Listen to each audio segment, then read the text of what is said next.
3, 2, 1. We are live, ladies and gentlemen. Welcome to Atheist Edge. We're going to do things in reverse order tonight. We're going to start with Richard Madsen. He's got a little something to say about evolution. I believe this is all I know from it so far, but neo-Darwinism, synthetic neo-Darwinism, how I guess it's false, and maybe a new way to interpret scriptures. So we're going to start with Richard. We have a special guest here, Matt Dillahunty. We just got off of 9 hours of recording for the show, and he was still around. So not like you're not going to use Matt Dillahunty. So here he is, and use me. Yes, sir. And then at the end, though, everyone else in the panel, everyone knows Chris and TJ there. We'll introduce Keith at the end there, but we're supposed to get some more recently deconverted atheists on the show. Hopefully they'll show up later. People that have been an atheist a year or less, and they want to share their stories of coming out of religion. That'll be at the end. But for now, Richard Madsen, I'll give you the floor. Thank you, Jim. Okay. Thank you very much. Well, first I'd like to say I'm the Christian on this panel, which makes me a little bit of the odd man out. I hope you guys don't beat me up too bad. I'd also like to say congratulations to all of you, because I understand that if you have a deconversion story, it was most likely based in being emotionally stable and being logical and rejecting things that were not understandable or believable. So I think that includes everyone here. It actually includes me too. I'm a deconversion story. I was an anti-theist for 30 continuous years from ages 12 through 42. But now I have to follow the evidence where it's led me. So now I'm a Christian. I do have very different views, and by different, I mean just downright strange, about what spiritual texts are saying versus what Christians, in the case of the Bible, say about the texts and what they mean.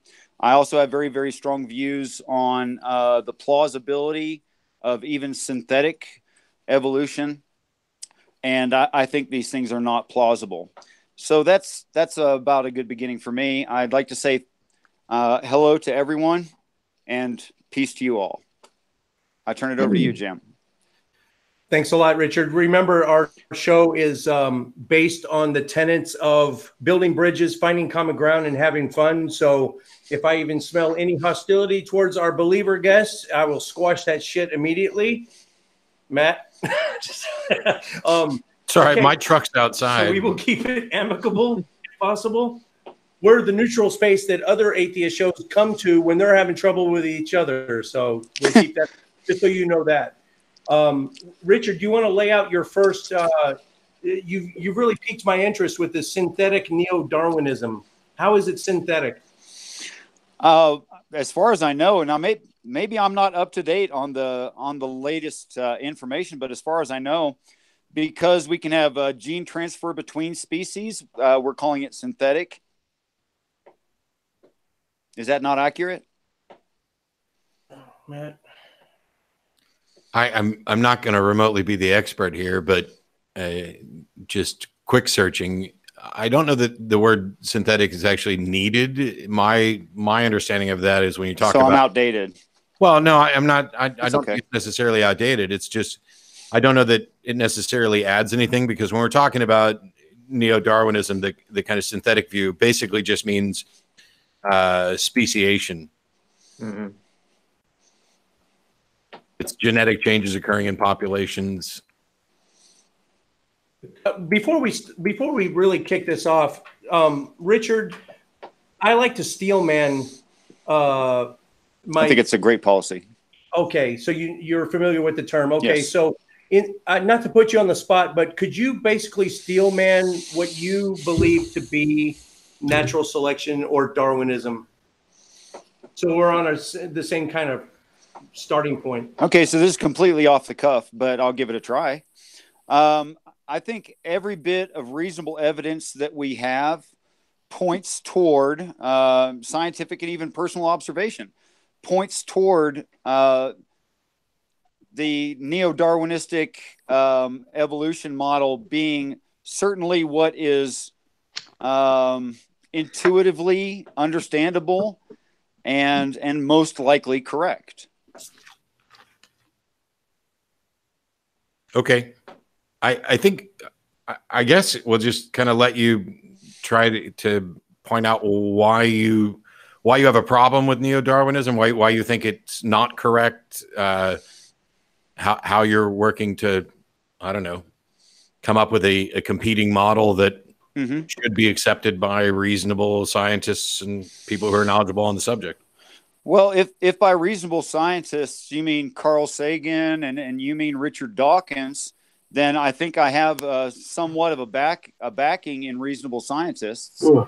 That at a microbiological level, we see such complexity and the likelihoods that these complexities happened via trial and error over time is much less, and substantially less, maybe even astronomically less likely than interference by some intelligence. So I don't know of any intelligence that would be capable of interfering.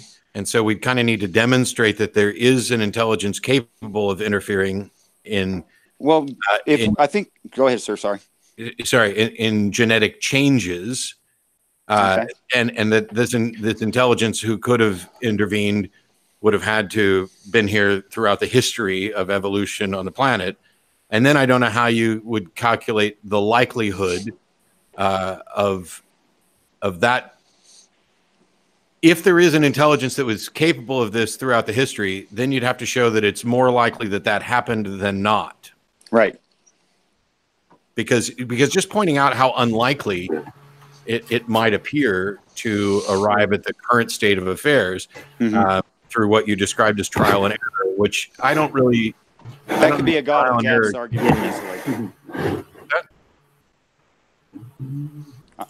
I'm sorry, Matt. I missed the last thing of what you said because his dog breathed on his mic. I don't know that trial and error is necessarily the way I would describe it, because that seems to kind of imply some sort of goal or along those lines. I wasn't trying to suggest that. Really, all we're talking, the whole thing for me with evolution is fairly simple. We understand that there's DNA, that it's self-replicating, that it contributes to genes, and that there are changes. And the only thing required to get from the beginning origins of self-replicating life to now is time, and being acted upon by natural selection, which survival of the fittest is a phrase that I'm strongly opposed to. I think it was a horrible mistake because it brings up things in people's minds, but essentially it just gets down to, if there's something that changes significantly in your gene code, you are probably going to die out, go extinct, unlikely to reproduce, and we are the descendants of those stronger, more fitted genes. Right. Okay. So where there needs to be an intervention, and how do we know what a likely source of that intervention would be? If you don't mind, I would backtrack just a little bit, bring it back to a little bit to the original topic. I think you're moving faster than I can. Okay. If that's okay.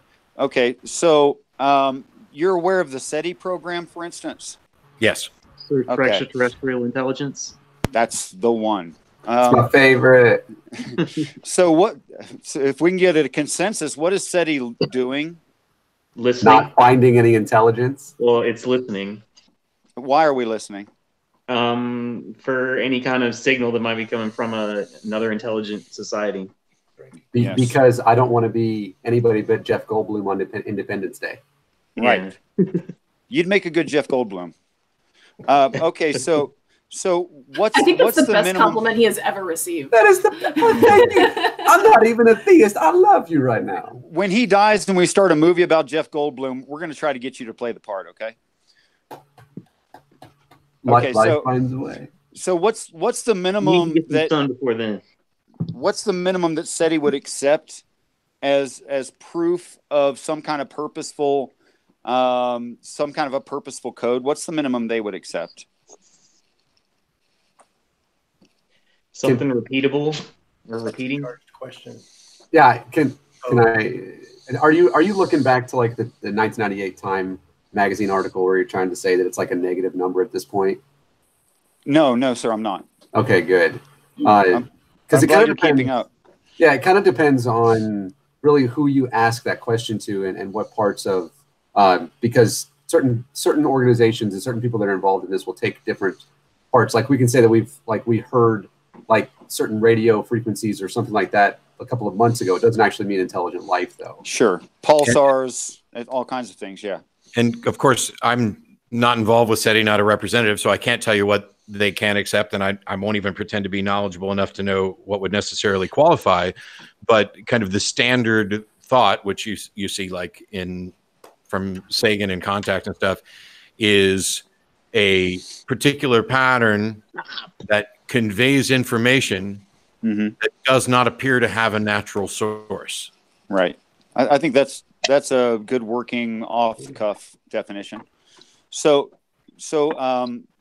do we believe that something as simple as Morse code, if we received, say, I don't know, a series of numbers in Morse code from some distant radio signal, and we could show that it didn't come from some cluster or pattern of clusters that was actually causing the increasing number? Say it counted 1, 2, 3, 4, even something as simple as that. Do you think that we would accept, or at least that people would be highly suspicious? I get where you're going with this, man. It's like you're saying it's information, it's coded, it's meant to we're meant to convey a message somehow.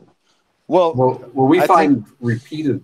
I mean, and we find repeated things all the time, and we want to put purpose behind it. We're trying to find it. Let's not mix up data and information. Yes, we see repeating patterns in data. It's not necessarily information. Those two things are conceptual. They're abstractions. You know that they're not actual objects in reality, right? Well, I'm not a materialist, so I'm okay with that. Things can be but things we talk about can be concepts. Yes, they are concepts. Right. Okay. Just making sure. No, yeah, you can't. I can't hand you a bucket of information. There's no such thing. Right. It's something we made up. It's a term that we made up to be shorthand for a thing that we see in reality. The key for me is that when you spot a pattern that you suspect may have come from intelligence, you need some mechanism to distinguish the likelihood that it came from an intelligence versus the likelihood that it has a natural source that you're not aware of. And if we were just to get 1, 2, 3, 4, that doesn't actually convey any. Right, there's not much there. Clearly, even if they were to do something like a Fibonacci sequence, sure. We see those in nature. So while we might be reasonably inclined to be more suspicious that it might have come from an intelligence, that on its own wouldn't be enough to conclude that. I agree. That's why in Contact you get to the point where you're finding instructions for constructing things, and so that level of information where I think anybody could reasonably conclude an intelligence. So if we received a code that described the construction of a highly complicated machine, and we could read that code, and we saw that it was a code and it described exactly that and nothing else, then you think that would be a good reason to be suspicious that an intelligence described the machine? So if we were to receive something that clearly had instructions for how to build a complicated machine, sure, and we had no reason to think that this was a naturally occurring thing, then sure, I think that would be a reasonable conclusion. The problem, and I apologize for kind of jumping to the end. Okay. The problem is that the information for building living things, that is the genetic code, is something that is naturally occurring, that it is not interpreted by a mind to take action. It is chemical instructions that are physical, chemical in their process, and they don't require a mind to achieve the end goal. And that addition of a mind, like if you send instructions for how to build a complex machine to the dog that's over here on the floor, that dog's never going to understand it. And the dog couldn't follow the instructions in the first place. If you sent instructions for how to build a human to humans, that wouldn't help humans build humans. It wouldn't help necessarily even aliens build humans, but it would have a description of the chemical processes that occur. And this is why when people talk about DNA as a code, or that it conveys information, there's no necessary or even probable conclusion that it's conveying information from one mind to another through a mechanism. This is instead us looking at the mechanical processes, and we can imbue them with a code-like understanding. We can put letters on them, we can analyze them, but I don't see where the evidence is that there's a mind that is sending a code to another mind. Even calling it a code. Even calling it a code is like live chat questions are piling up, so I got to just jump in and we can pause button this. Mark Caesar asks Richard, how old do you think the Earth is in your estimation? And then we'll jump right back onto the SETI thing. Wow. I think it's old enough that we can't accurately date it, even with lead uranium dating. It's older than that, probably. Oh, well, do you mind where you came up with that estimation? What? That is probably older. We have like 40 and 50 different types. I can get you the list of. You don't have to. I'm familiar. What brought you to beyond uranium lead dating? Well, do you think that we have tested everything on the planet? I know how old lead is, and I know what the radiometric decay rate of lead is, and also what uranium-50, uranium-4. Okay, so we actually have not surveyed all of the planet, and how we know how old something is we find the oldest thing there. Well, so I think we don't know what the oldest thing here is. Well, we know what radiometric decay is. Yeah. See, yes, we can say when uranium arrived. We can say that. I'm not saying we can't. Well, yeah, we know how long it takes for it to decay into half-lives and half-life into half-life. We know what these rates are. I'm not arguing with you. So then, how did you come to the conclusion that the Earth is older than 4.6 billion years? No, I didn't say the Earth is definitely older than 4.6. That's not what I said. What I said is it may be older than we can even date with present methods. That's what I said. Well, I said I don't know. I don't really old. He's not a young Earth creationist.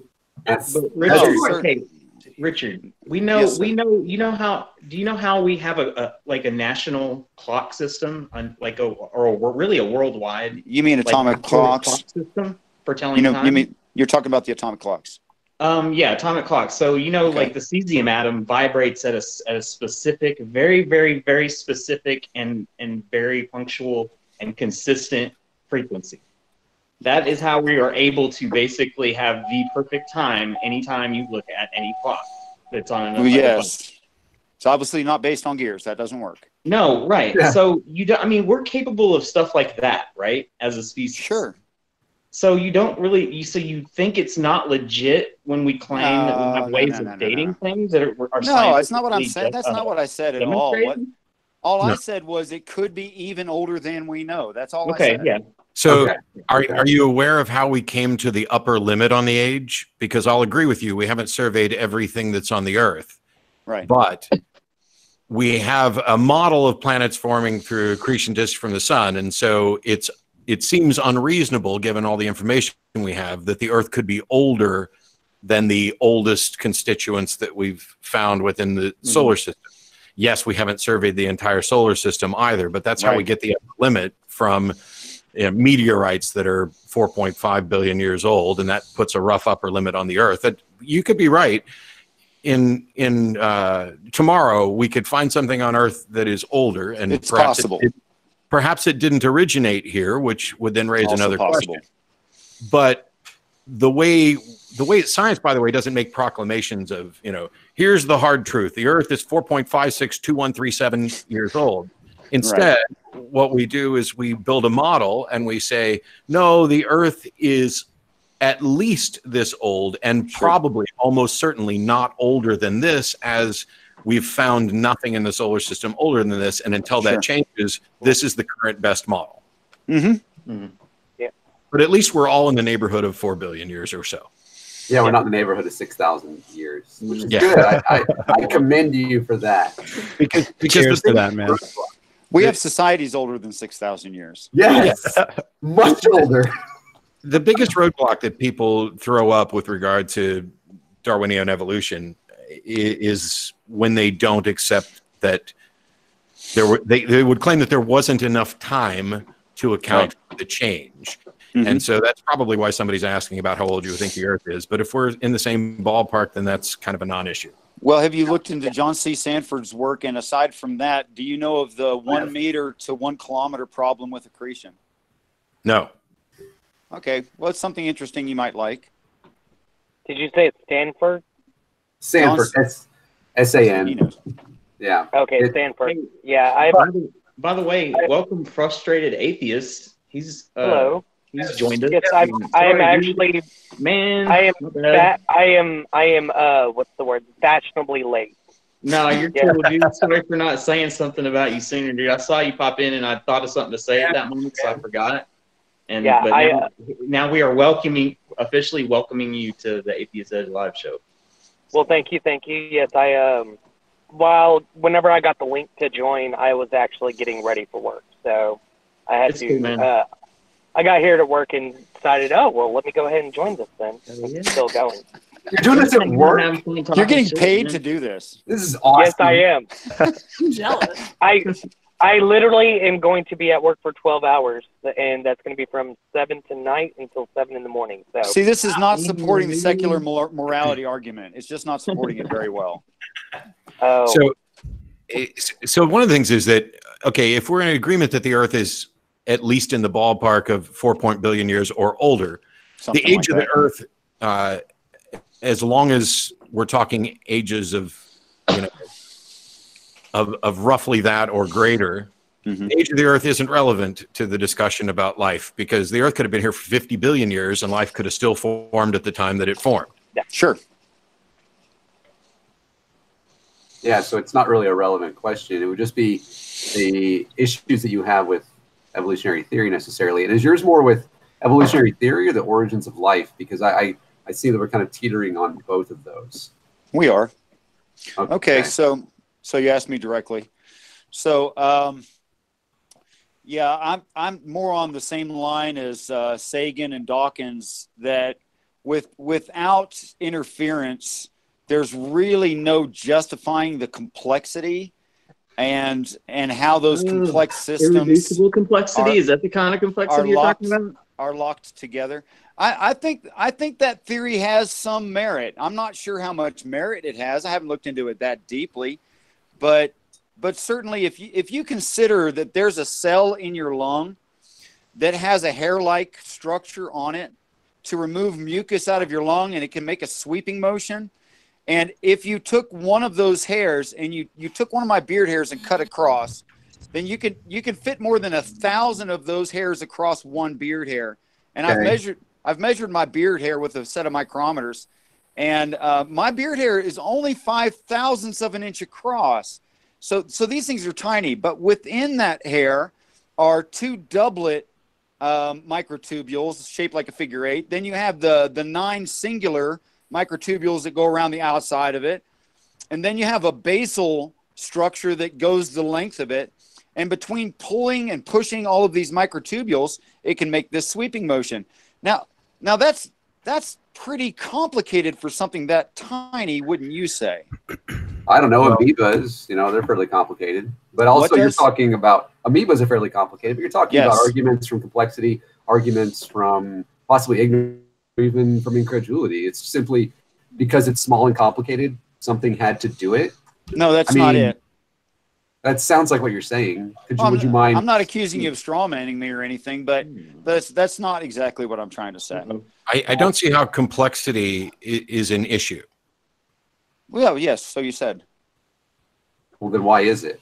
Is it because we have a difference of opinion? I think you're saying the opposite of irreducible complexity. It feels like you're saying you could always reduce. Things could always be reduced down to more complex things. Well, not at all levels, no, but for quite some time down. Reduced down to more complex. Well, you're kind of like describing these levels to like what the hair actually is on the microscopic level.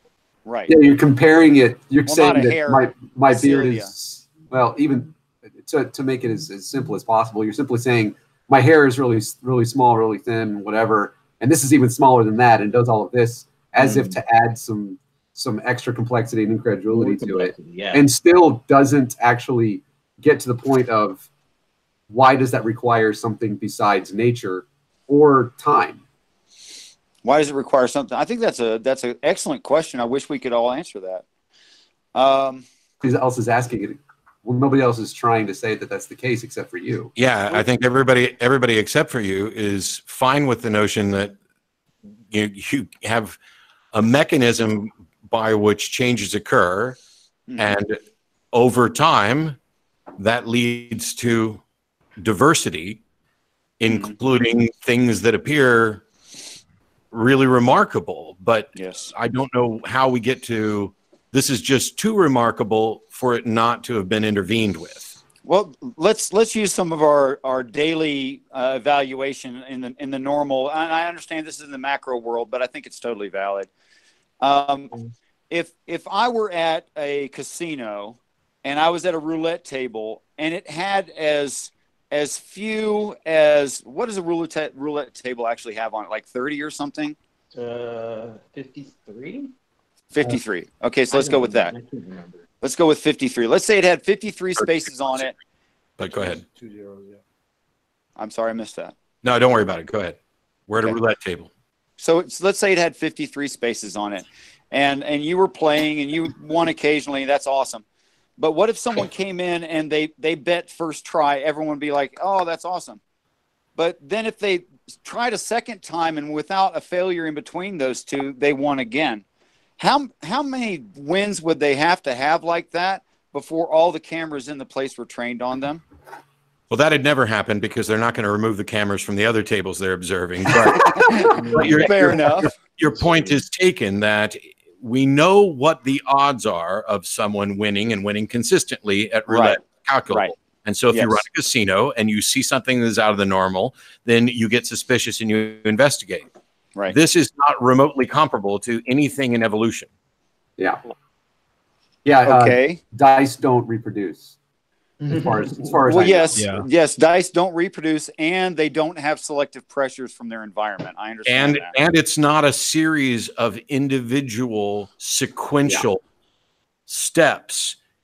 It is. Then what is it then? Many simultaneous steps. It's not like a single creature speciated into another. It happens across populations, and in much the same way when we're talking about, let's say, a pool of self-replicating things, there are many trials that are going on. Sure. The overwhelming majority of them are going to fail. Now, another way to look at this, which is an example that I've wanted to do in a big theater but hadn't, is it like, let's say we're in a theater with 3,000 people, and I give everybody there a penny, and I say, I want everybody to flip, and if your coin landed head side up, I want you to stand up. Now, only the people who are standing flip your coin again. And everybody who got it head side up, stay standing. And you do this. And with a large enough group of people, you're going to find an incredibly remarkable result where somebody is going to flip the coin head side up 9 or 10 times in a row. And that's just with a few thousand people. Certainly. That you're going to get something like that. But that's what's happening.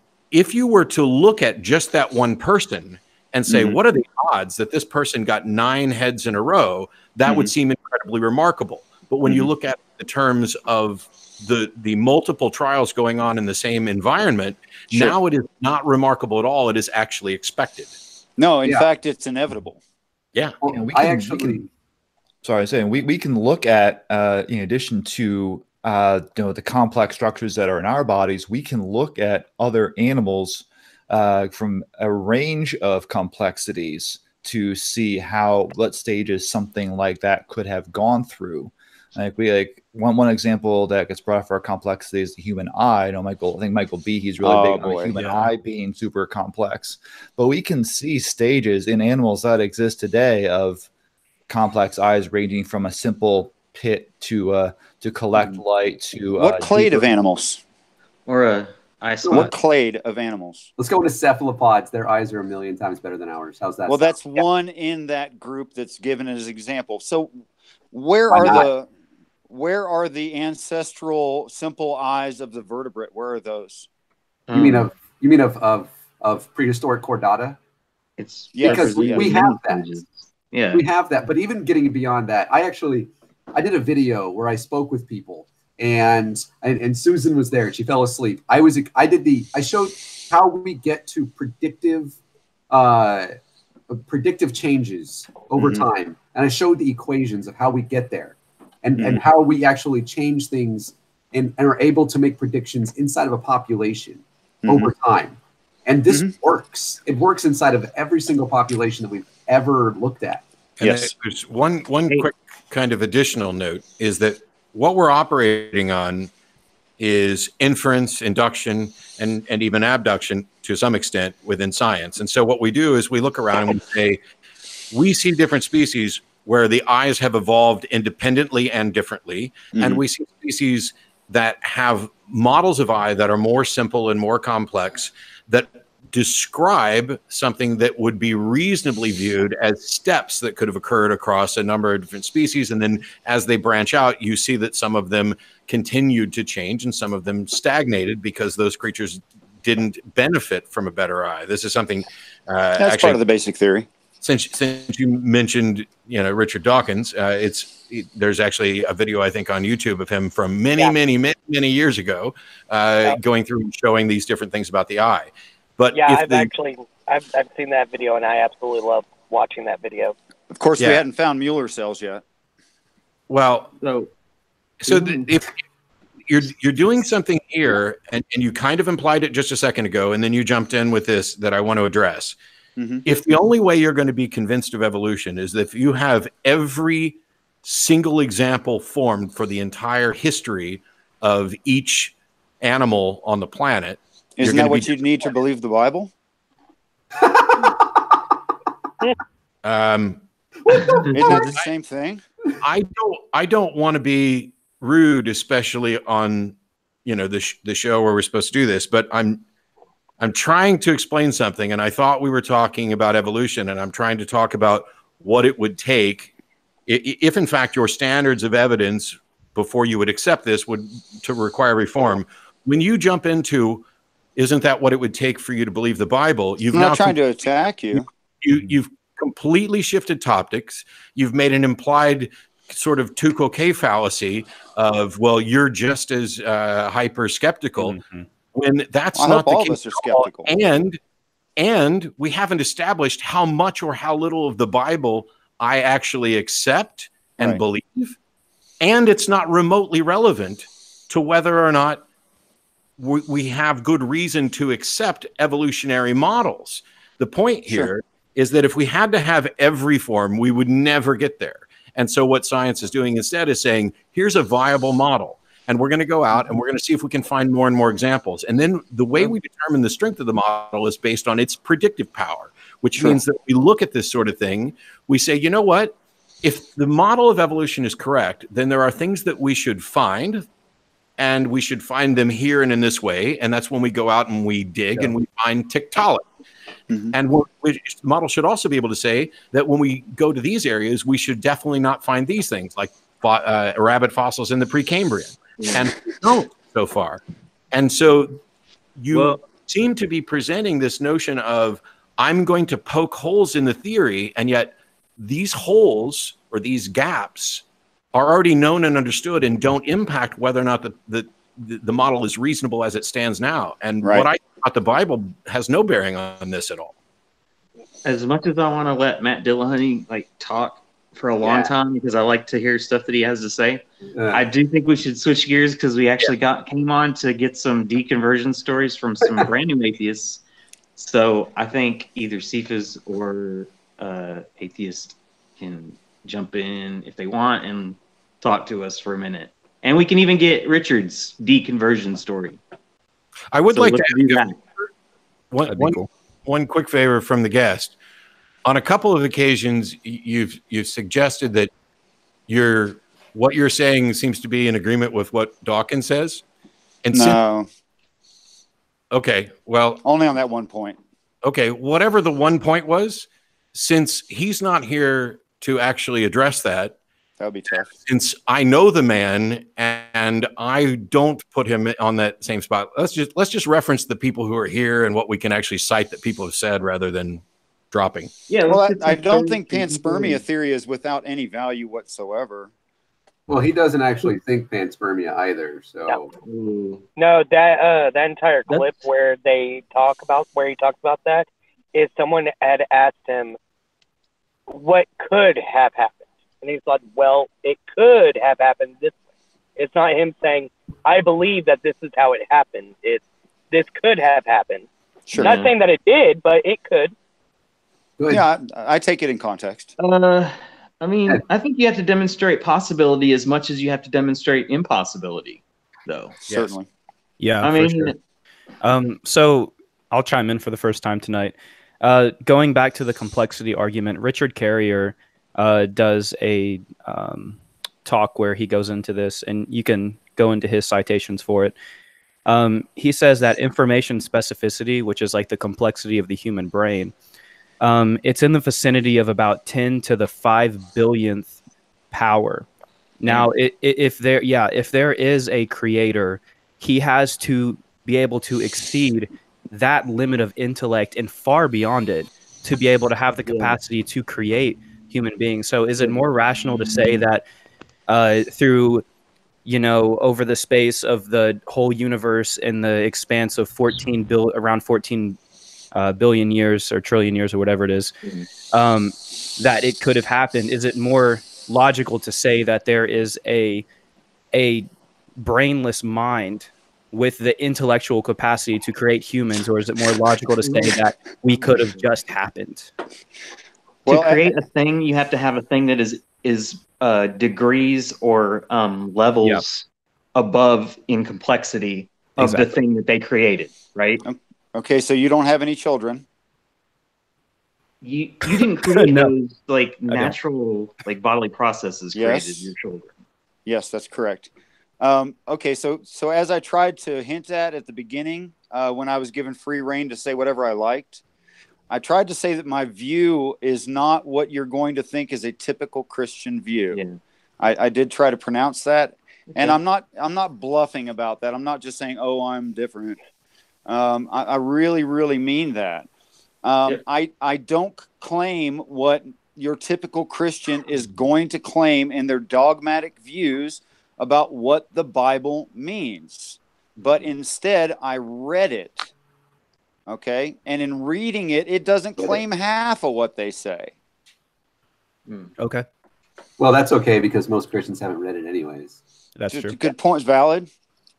When I was a kid and a Roman Catholic, I never read that. That's actually, I think, and TJ, you can tell me, I think that's a good point to segue into the deconversion thing. I want to hear some people talk about how they figured out all that stuff was BS. I mean, I'm just saying that as a quote, that's just I'm not saying that. Really. Ask Susan. She has a story. My story is less interesting than other people's, though. Susan can tell us her story, too. If she called in because she's a recently deconverted atheist, then she can tell her story. Why don't you go first, in fact? If I can, real quick, because I've got to drive back to Austin. So if we're going to jump off of the evolution and discussion about that stuff, I'm going to thank everybody for letting me hang out today. But I'm going to hop in the truck and go. And if our guest would like, you're free to email, because if you have some model that you think should replace the current neo-Darwinistic models of evolution, I'd be interested in at least perusing it. And if you wanted to have a conversation about your quirky views about what the Bible does and doesn't claim compared to what I know or understand about that, I might have time for that as well. I don't want to seem like I'm not interested in deconversion stories, but I've got tons of driving to do, and I'm not needed for that part at all. Well, Hey, damn, Matt. there goes my joke about how you just don't want to listen to this. Yeah. Matt, Hey, Matt. If you listen, I think because you and I were both in the Navy, you and I were both some form of Southern Me Baptist. too. I thought you were in the Coast Guard though, Nathaniel. No, I was actually in the military. Oh, okay. Yeah, me too. And also was youth pastor. I know you were going toward the ministry. What rate were you? Remind me. I started off as an aviation bosun's mate, and then went to Oh, religious. you were an AB? No, I was a religious program specialist when I You got were out. an RP? Yeah, librarian. Golly. I was a librarian that could shoot. I used to work for an RP. When I was in A school, before I got my orders to my first command, I was working for an RP.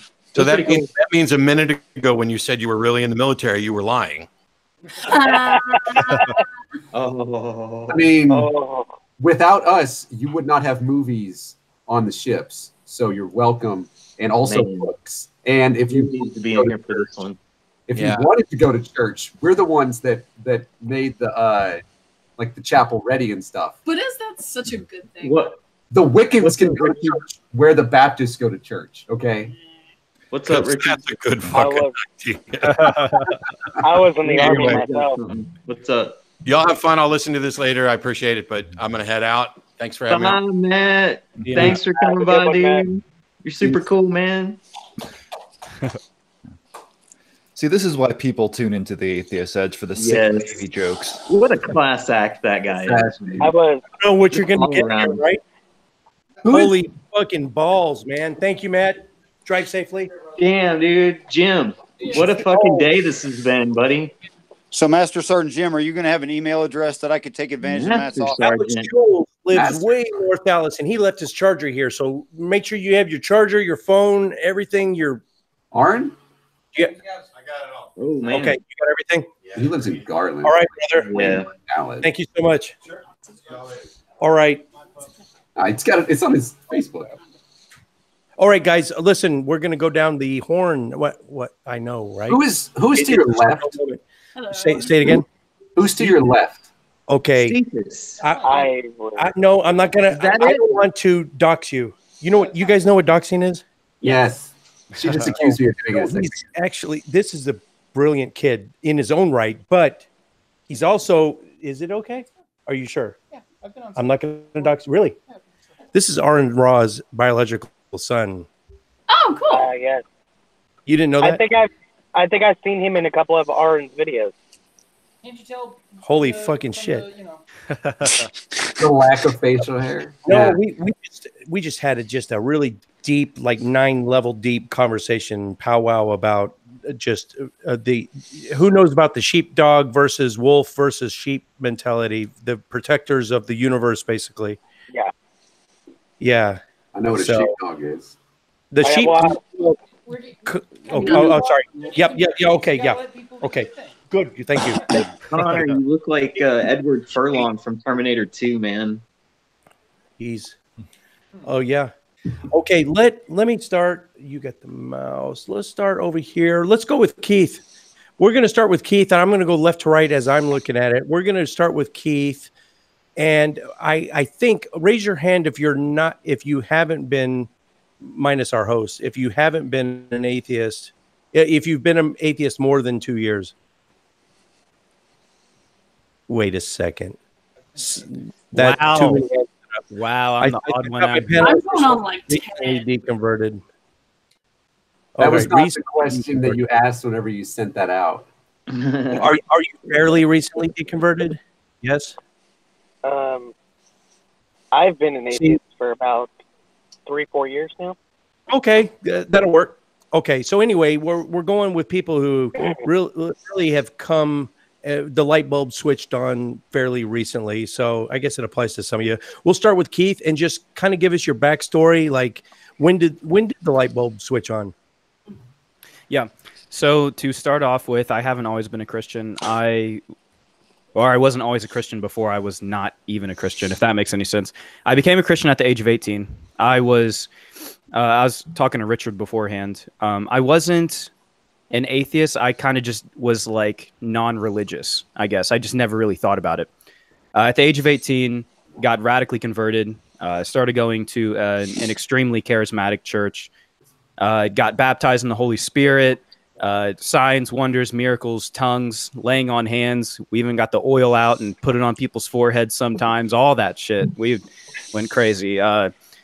So basically, a couple years ago, I had a pretty rough experience with the church that I was a part of, where there was a lot of nepotism going on, special treatment with the pastor's family and stuff like that. And I had already been having a lot of theological discrepancies within myself, understanding the idea of tithe and hell and original sin, and really struggling with these questions myself. And so I went and started talking to him about that. Didn't really get any answers, was essentially rejected from that church, at which point I was still a Christian, and I started my podcast that I did for 2 years until I deconverted from Christianity, called Pilgrims and Prodigals. And it was all about creating a space where you could effectively ask the tough questions about theology, Christianity, without, and it was kind of like a judgment-free zone. So you could be a believer and wrestle with God in a safe space, essentially. So what happened with me is I started deconstructing what I believed, to the point where I had deconstructed God himself and reached the verdict of I just no longer believe. And that's essentially where I'm at right now. And it wasn't a decision that was done by emotions. It was initiated by emotions. And that's one thing I like to clarify, because people will say, like, you know, well, you're not a Christian anymore because you're just mad at God, because you're just, or you're angry at the way that some Christians treated you because they weren't real Christians. You know, they adhered, I don't know, to the same doctrines, the same theological understandings as everyone else. They may have done it in a more rough way, but nonetheless, my deconversion from Christianity was due to critical thinking, intellectual understanding, and really taking out as many suppositions as possible and asking the honest questions about life. So that's a short story of how I arrived to the point of atheism that I'm at right now. Awesome. We'll probably circle back around to you for some follow-up questions, but let's go on to frustrated right now. Yep. Alrighty. Well, mine is a bit long, so I'm gonna try to give the shortest version. It a very long time on this, but it started roughly whenever I was I've had little cracks in my faith over time from whenever I was a Christian. I grew up in a New Testament Baptist church down here in Southeast Texas. And I actually started first with struggling with my own, what's the words I'm looking for? I was struggling with my own stuff at the time, because the depiction of hell really sunk in deep with me, so much that it actually probably helped set on my undiagnosed depression I had ever since I was about 10. And where I woke up in the middle of the night crying from having this entire dream about my mother plummeting to hell in front of my eyes. And so it really sank in deep with me, which is probably why it took so long to journey away from religion. So the idea of hell scared the shit out of you? Yes, it really did. I mainly because of the whole entire Dante's Inferno version that isn't anywhere in the Bible, but it really sunk in to the point where I had this fear. So we didn't for instance, we didn't ever really say, oh, let's all go bash gay people. But our pastors and whatnot, they're, sit there and say, no, love your gay friends and family, but ultimately, no, they will go to hell if they don't, come to Christ. Yeah. And so with that fear of hell in me. I had to, I really, really wanted them to come, to Christ and give up that sin that they were in. But it started whenever I first got the first Harry Potter book and started reading it. I couldn't put them down whatsoever. And my aunt was homeschooling us at the time, and we had to go to Austin every year to take this test to make sure that we were learning what the state thought we should be learning at the time. So it wasn't just, a flat out denial of anything scientific and things like that, like you hear most homeschool Christian kids. So I brought the Harry Potter book with me to school because I was in the middle of reading it. And my aunt incorporated Bible study in with the rest of the curriculum of school. And this one particular time she was talking about how anybody who supports witchcraft, which meant also reading the Harry Potter books, which I wonder where she got that idea from at that point in time. But she's like, anyone who supports witchcraft will go to hell.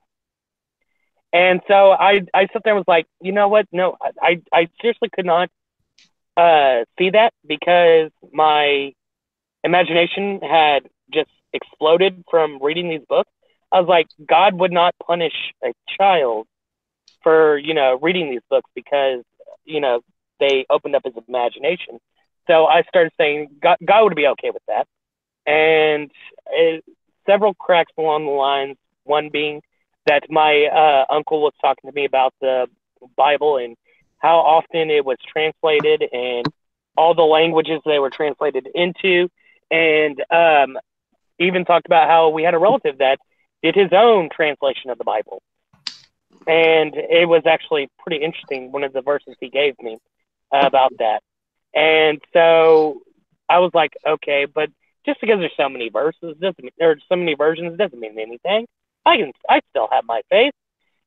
Then I was in high school and a friend of mine had been killed, and he was a good kid. He challenged my faith a lot because I never really asked him what his religious beliefs were, but he would always challenge me on my religious beliefs, and I stayed strong in it. And so it really wasn't to me a challenge, even though I didn't have any answers. But he was killed by some girl had a stop sign in the back of her truck, and it went through his neck and damn near decapitated him. And so I was like, why would a God be so ruthless like that to take a kid away from the world like that? And I still had a strong faith, and over time it just started to slowly go away after that. And eventually I got to the point where I was living at my dad's house after I left the Army, and I was left living in Alabama for 4 or 5 years. And my brother-in-law was an atheist, and he unfortunately got me onto the Zeitgeist movement, which I didn't learn until probably about a year or two after that's all nonsense. And so but he got me onto that, and I actually started taking a look at my beliefs, and I was like, do I truly believe? And it was like, no, I don't. And it was a very, very big relief to come to that realization that I no longer believed. So it took Zeitgeist. It wasn't Harry Potter. It was Zeitgeist. Well, it was all these things along the way, because everything was like, oh no, you can't have witchcraft, and but I can read the Harry Potter books. That's fine. Oh, well, there can't be so many visions. Oh no, that's fine too. It was all these little tiny cracks, and it was actually sitting down and actually looking at what it was that I believed in. It took after I saw the Zeitgeist movie, it took me and reviewing what I believed, it took a good few months to actually come to the realization that I am indeed an atheist. I even spent a small point in time where I was like, I think there's a higher power, but I don't know what it is. Yeah. Let's see. Let me wait. Hold on a second before anybody gets into another point. We need to. There's chat, so we have people in chat, and so Ralph and Nate, bro, thanks for joining the chat and talking. Jason Brody, what's up, man? Yep. And so we have those guys who are always talking and helping out the channel and having conversations with people. I noticed that Nate deleted a comment from somebody or other. Remember, we don't delete, ban, censor, block. I didn't do anything. It came up, and then before I could. Oh, not you, Nate. Nate Brody. I think you be a different name. Name me Dennis. Oh, Nate Brody. And unless it's an incitement to violence or something illegal, we don't block, ban, censor, cut anything. So yeah, I was asking about God. Let everything in. All right. Is that all you had, TJ? Yeah, I was just wanting to make sure that people knew about the people who are in the chat talking. So. For Frustrated, the Zeitgeist movie, I will append this. It is not 100% bullshit. He got a lot of facts wrong, but like as far as Osiris, Isis, Horus, it was funny.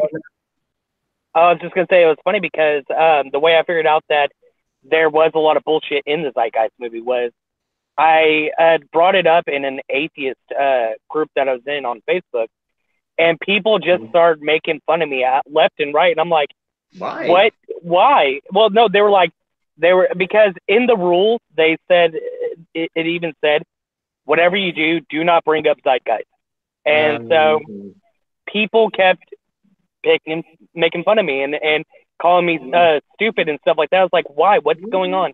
And finally someone said, it's bullshit. And I was like, why? Like, just look up Horus. And so I looked up Horus and I researched as much as I could about Horus. And I was like, this isn't at all what Zeitgeist said. And so then I looked at the all the other people they brought up and I was like, oh. I mean, fractional reserve banking does work that way, though. He's not Horus wrong. is a bad example, but if you want some good examples, I think Zeitgeist may or may not have brought up one or more of these, but look up Zalmoxis. We had Richard Carrier on the show. We got a good insight to if you're looking for pagan origins of the Christ myth, your three best are probably Zalmoxis, Zoroaster, and Apollonius of Tyana. So there are some good ones out there that'll make you go, oh, okay, Jesus was a copy and paste job. Anyway, I'm going to turn it over to Conor. Conor's not a recent. In fact, he's a cradle atheist like me, but he wants to share his story now. Conor, what's up, man? Conor. Hello. So I have a weirdly complicated history with religion. I was never pushed to be religious by my father or my mother, but my grandmother did. And she's Mormon, so I even at times when she was looking after me or something would have to go to church or Sunday school. I got thrown out very quickly. And what's really kind of fun about that for me is growing up, my dad was less vocal when I was very young about religion. He kept his views pretty much to himself, and later on got into speaking and making videos and everything like that. So he tried to stay neutral, and him staying neutral itself, the fact that I was not indoctrinated, led me to question things inherently, because I wasn't just told flat out this is what you're going to believe now. I didn't.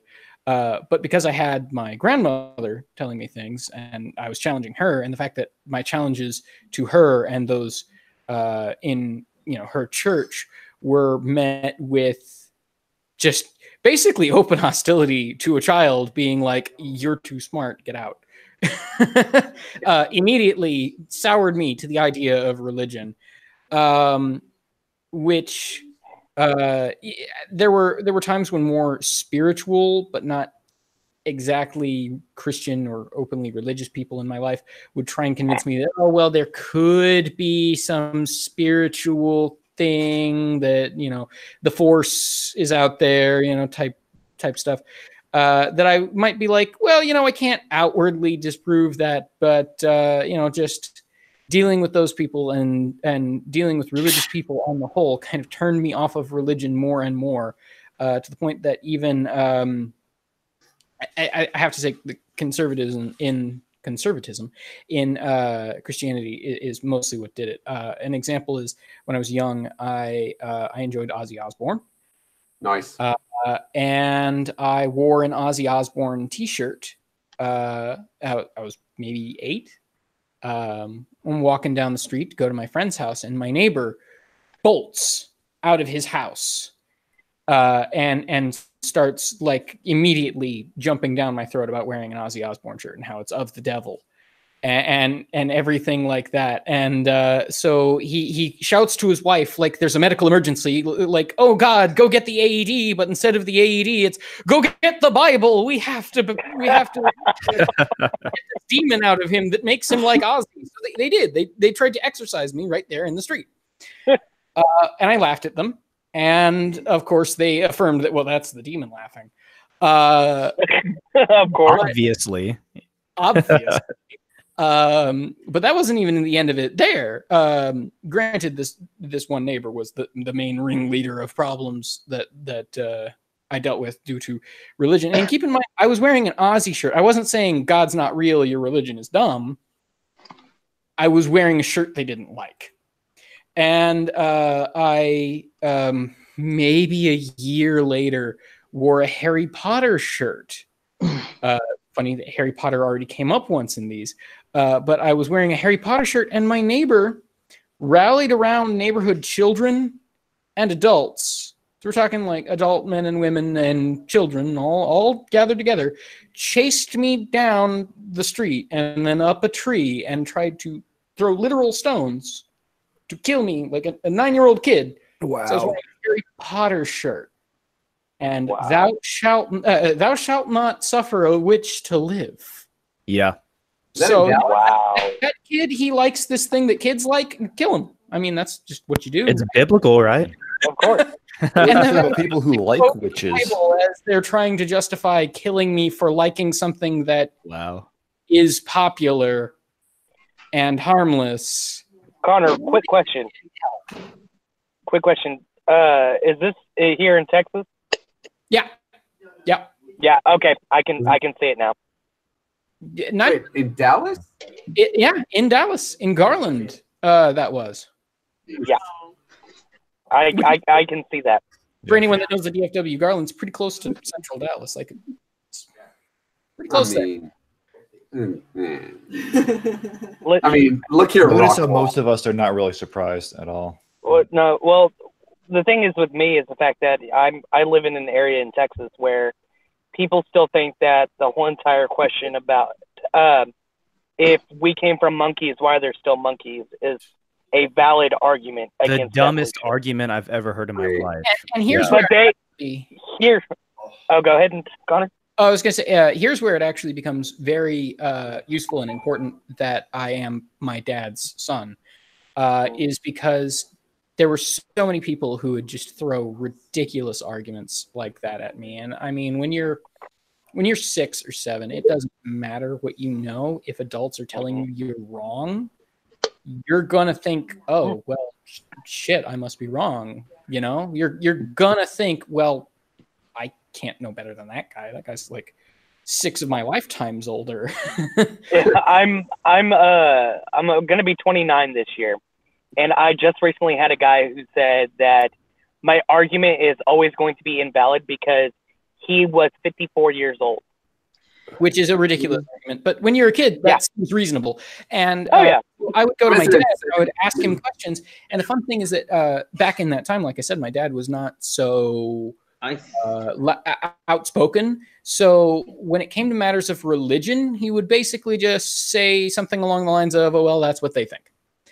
And maybe say something subtle like, well, yeah, well, these people also say this in this other religion, or something else similar, where he wouldn't outwardly just go, no, that's wrong, that's silly. But where he was really useful was, you know, people would make claims about science, religious people would make claims about science. And I don't know enough about the religion as a little kid to say whether they're right or wrong about their own holy text. But when they start saying something about science, I'd go, that doesn't sound right. And then I'd go and I'd ask him, He'd be like, oh yeah, here's this and here's that. And, here's all these things. And then I would realize from verifiable, like demonstrable fact, I would go, okay, well, that guy was wrong. And that kind of opened my mind even more to, well, if that guy was wrong about what he's saying about science, then why should I believe what he says about magic, which is inherently less like reliable or believable? Yeah. So it wasn't losing faith. It was, I guess, losing faith in the idea that faith meant anything. Well, Dan Barker says something really impressive about this in his book Godless. He says that he said people accuse me sometimes of throwing out the baby with the bathwater. He says what I did is I didn't throw the baby out with the bathwater. What I did is I emptied out the bathwater and then realized there was no baby in it to begin with. He dropped all these, for lack of better words, like presuppositions or theological arguments because they didn't make sense, and then realized at the end of it, the whole of it didn't make sense. It wasn't that he threw out Jesus with all of the theology. Jesus is essentially everything about the theology and God and all that. So that's a really good way of putting it. Yeah. Hey, Richard, you're muted. If you're trying to talk, you're muted. You got mute on. Take your mute off. You got to unmute yourself.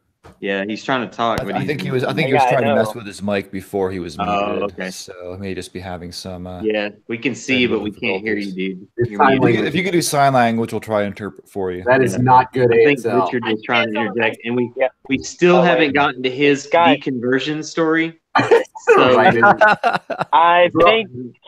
What is he saying? He's writing something down. Phone. Oh.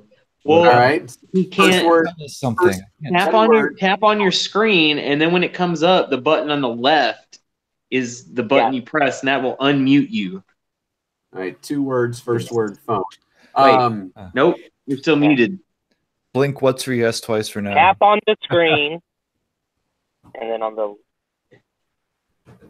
right. You tap on the screen, and you should come up, and then there's a button on the left, and that should be the unmute button.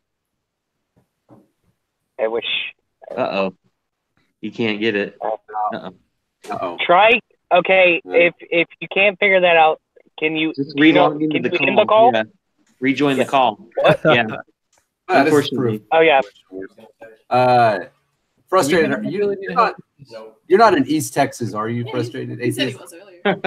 No, I'm around the Galveston area. Oh, okay. Yeah, I went to school. Well, I graduated high school in Southeast Texas, so I feel you, man. Yeah. So hey, Richard. Just leave the chat and then hit that same link and come back in. Yeah. We're gonna go to Susan for her. We're gonna go to Susan for her story now. Yep. Hey, Susan, how you doing? Hi, Dennis. So I sort of. What are you doing? I'm a distraction. I grew up for the first probably about 12 years of my life in an Episcopalian church, which is basically just as a lot of just Catholicism light. And then my mom stopped taking us to church when I was probably about 10 because she actually became an atheist around that time. But my sister and I have kept going, and I sort of church hopped to a bunch of different denominations and everything. And when I got to be about 21, I started dating this guy who was an atheist, and I was just like, "So you wait? Let me ask you. You became an atheist after your mom had already deconverted from Christianity?" Yes. So my mom's deconversion story is a lot better than mine because my mom said we were really, really heavily involved with the church when I was a kid, and she told me her deconversion story when I was about 25. She was like, "Yeah, I was sitting in the choir loft and listening to the sermon, and she said I just sort of had this light come on over my head, and I was like, well, this is all bullshit, isn't it? my mom's pretty cool. My mom's pretty awesome. Cool as shit. So me, when I was about 21, I'd been going to all these different churches and everything and not really finding much of what I needed.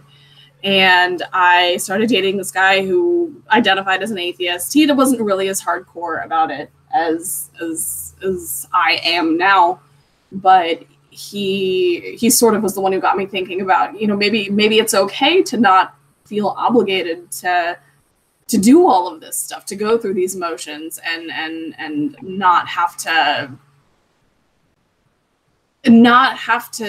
convince myself of something that I wasn't even entirely sure of.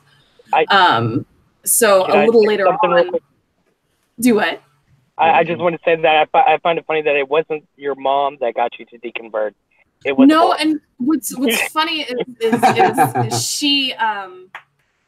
So my dad died when I was about 15, and I remember a conversation that I had with her, which I feel like a little shit to this day for ever doing this to her. I was, after my dad died, instead of dealing with it like a person should by, going through the grieving process, I dove headfirst into religion. And they all told me, oh, it's fine. You'll be okay. Just give your problems up to God. You don't have to deal with this. It's fine. It's cool. So I didn't deal with my dad's death for like 10 years. And the whole entire, you'll see him again in the afterlife. Exactly. Like somebody said, so my dad never went to church with us when I was a kid. And after he died, like the day he died, we're at my grandmother's house, and one of our family friends was like, I know your dad was a Christian. And I'm all like, are we talking about the same person here? Like, did you know my father? Like, what's going on? So, rather than dealing with his death and everything, it took me about 10 years to finally go through the grieving process. So I wasn't about 25 or 26 before I ever fully processed everything.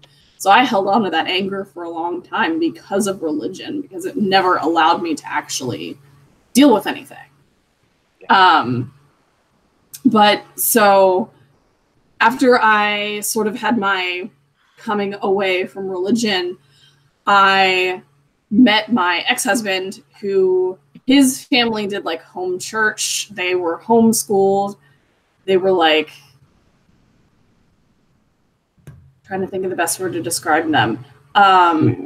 Sheltered? His Crazy? father believed in burying gold in case of like the apocalypse. Nice. Crazy. Oh, So out there. And I sort of tried, going back to church a couple of times for him, and I'm just like, I can't do this. So it's actually a big reason why we broke up, was because of religion and because he wanted kids and I didn't. So after he and I divorced, I found Corpus Christi Atheists, which I'm originally from Corpus, and I found them, and they're an absolutely fantastic group. So if you're in South Texas, like the Coastal Bend, go find Corpus Christi Atheists because they're wonderful. And they were the ones who really taught me how to ask the questions that I wanted to ask for so long, and how to approach the situations that I didn't know how to approach. And I have a lot to owe to my friends back home for allowing me to expand my horizons and get into like Carl Sagan and all that sort of stuff. And actually, 5 years ago, like this is the anniversary of the new Cosmos premiere. Do you feel like you're happier now without all that in your life? Oh yeah. I feel like it's been an improvement to your overall quality of life. I feel like I know myself a lot better now. Okay, that's a good feeling, right? It really is. Yeah. Yeah. I don't find Art of War, baby. Know that stuff. Yeah. It's always a good thing. This is like cathartic sometimes, isn't it, to talk about it? What did you want to do? Richard, hey, Yes, Richard. Richard, you're here again. Yay! All right. Listen, Chris, we're gonna do. You're loud as shit over there, man. You have not stopped talking this whole time. I'm letting everyone else share their stories. Hey, we're gonna do the Nathaniel, and then I got another friend over here, Brian. He's gonna share his, and then we'll get to Richard. But Nathaniel, you're up. Hey Brian, what the fuck's up with your LSU baseball team, man? I'm gonna need them to kick in the gear. Oh shit! Baseball or basketball? Oh shit! Yeah, basketball more, but Yeah, baseball. yeah. Our basketball coach got suspended indefinitely. No, that motherfucker's going to jail. Yeah. Hey, we're still tearing the shit up on the hardwood though. Yeah, now until they like take away all your wins. For the last Okay, 3 no, years. call us when you have a team. Nathaniel, there are before you professional start, sports. I right? think I have a question in the live chat. A longtime fan, GJL Hello Lovell, I think that's how you say it. He asked if you can smoke weed in Texas. I'd like to say no, not yet. But just like gay marriage, once it got to 13 states, all the dominoes are going to fall and they're all going to be legal. So it's just a matter of time. So no, it's still not legal. But I'm going to say at least 2 people in this audience over this 13 hours of recording. You know, there's legislation right now in Congress. There's a new big bill. There's a big new bill for decriminalizing marijuana right now. It's just a matter of time. Gay marriage, it took 13 states for all the dominoes to fall. Yeah, nobody's super pumped that it'll pass or anything, but well, yeah. My wife's one of her old doctors. She actually left Texas just to go help fight to legalize it. Side note, the night that gay marriage became legal in all 50 states, I was Uber driving and I picked up 2 females that had just, like that day. I remember it was raining that day. And they here's how they consummated their marriage in the backseat of an Uber. I found a bra in my floorboard the next morning. It was the greatest night of my life. I almost ran off the road 3 times. Anyway, Nathaniel, you're up. You're up now. Their legalization of marriage is not your porn, Jim. Okay? I mean, maybe it is. I don't know. Depends how progressive you are. Yeah, you do what you do. By the way, I'd like to point out Susan is real quick. Susan is broken currently In so many different ways. Not just mentally. By the way, she's now dating a different atheist person. Me. I'm not the guy in the story. No, you're not. You're not the atheist that brought me to the atheist. No. Although he was in the Navy. Like that singer, dude, Daughtry. You look like that dude. I get that all the time.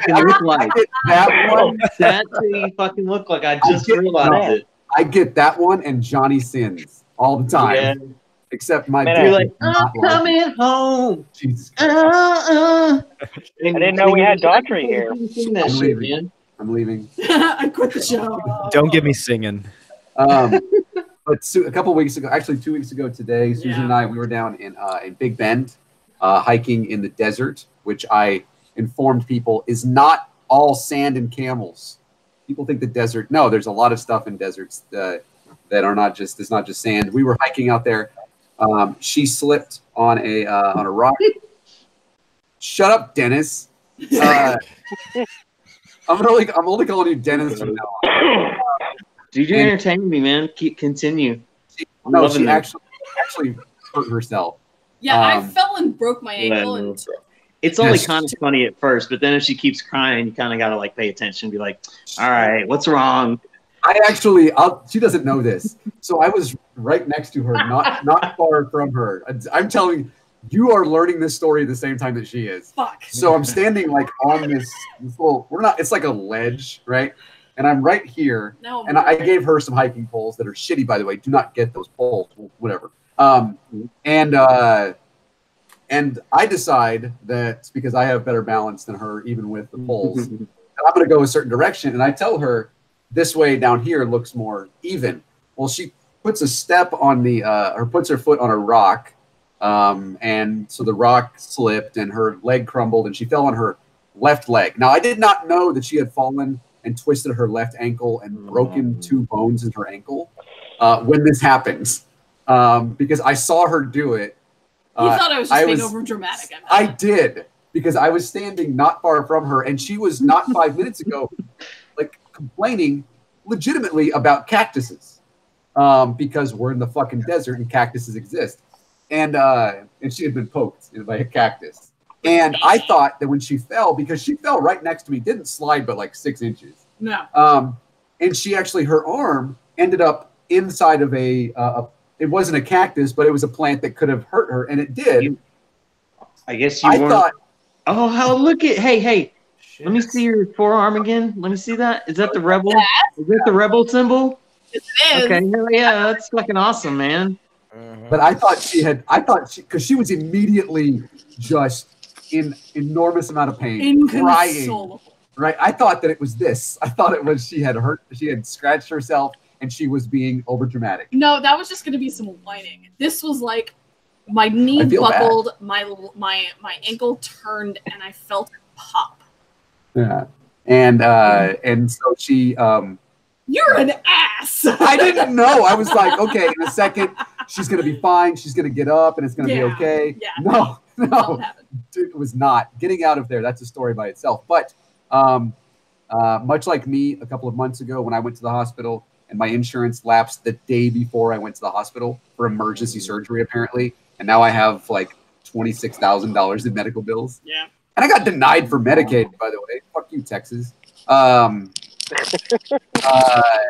She is also $1,000 in debt right now. I'm uninsured. Yeah, and so she has a GoFundMe. You can go find it on her Motel Cowboy Twitter. So I asked my Twitter, Facebook.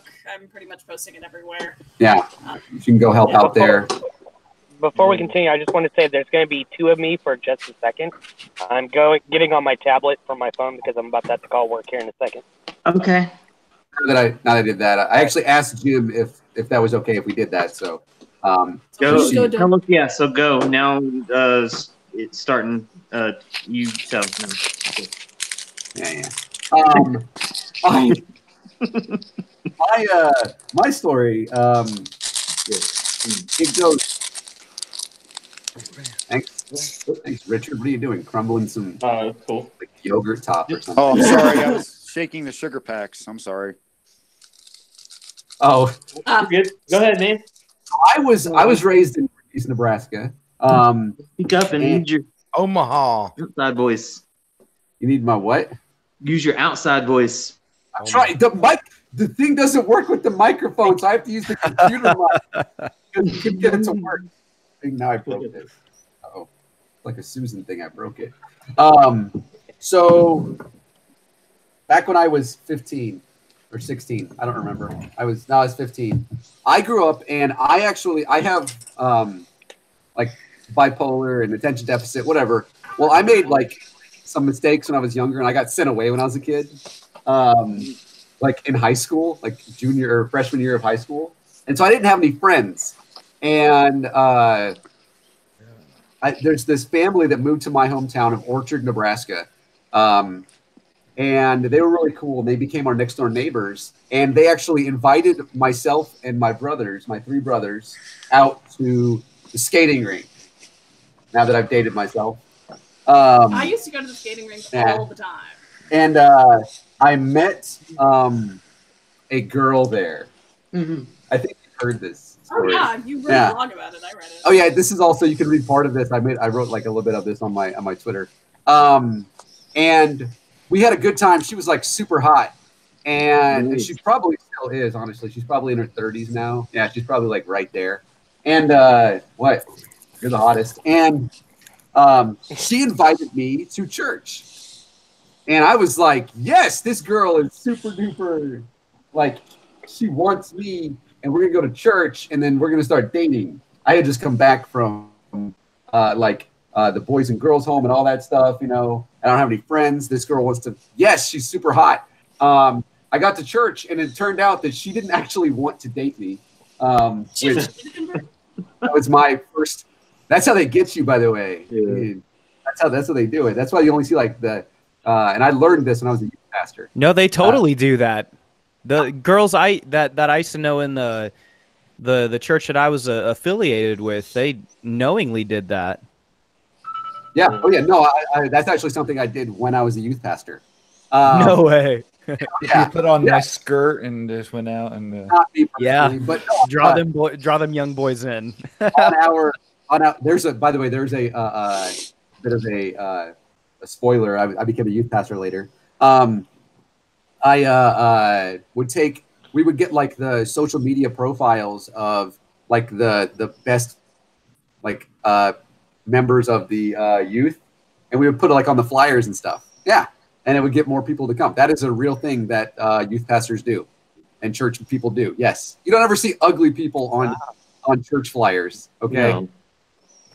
There's a reason.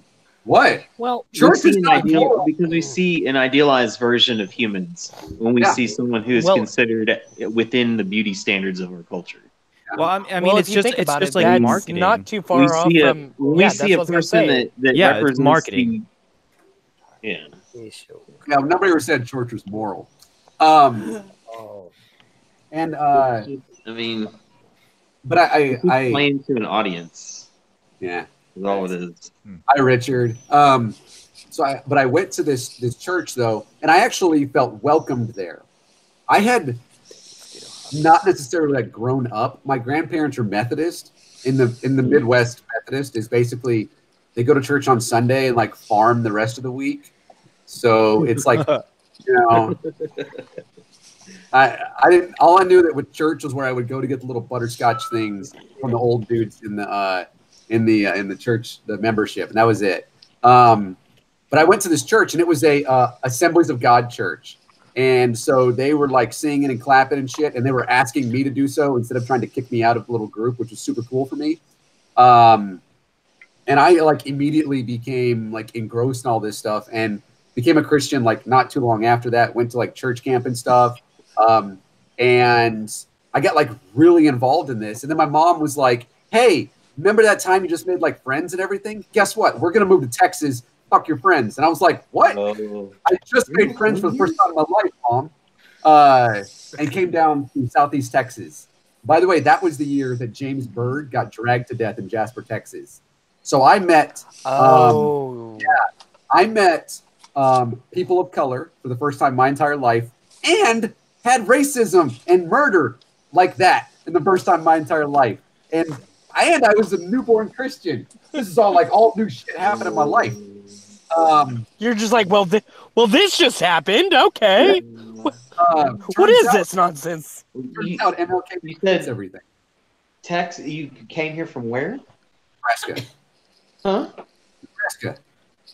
I'm from northeast Nebraska. Yeah. Yeah, my ex-wife is from Nebraska. That's funny. Well, no wonder she would leave you. I'm my first wife. I've divorced twice now. So. Divorced twice?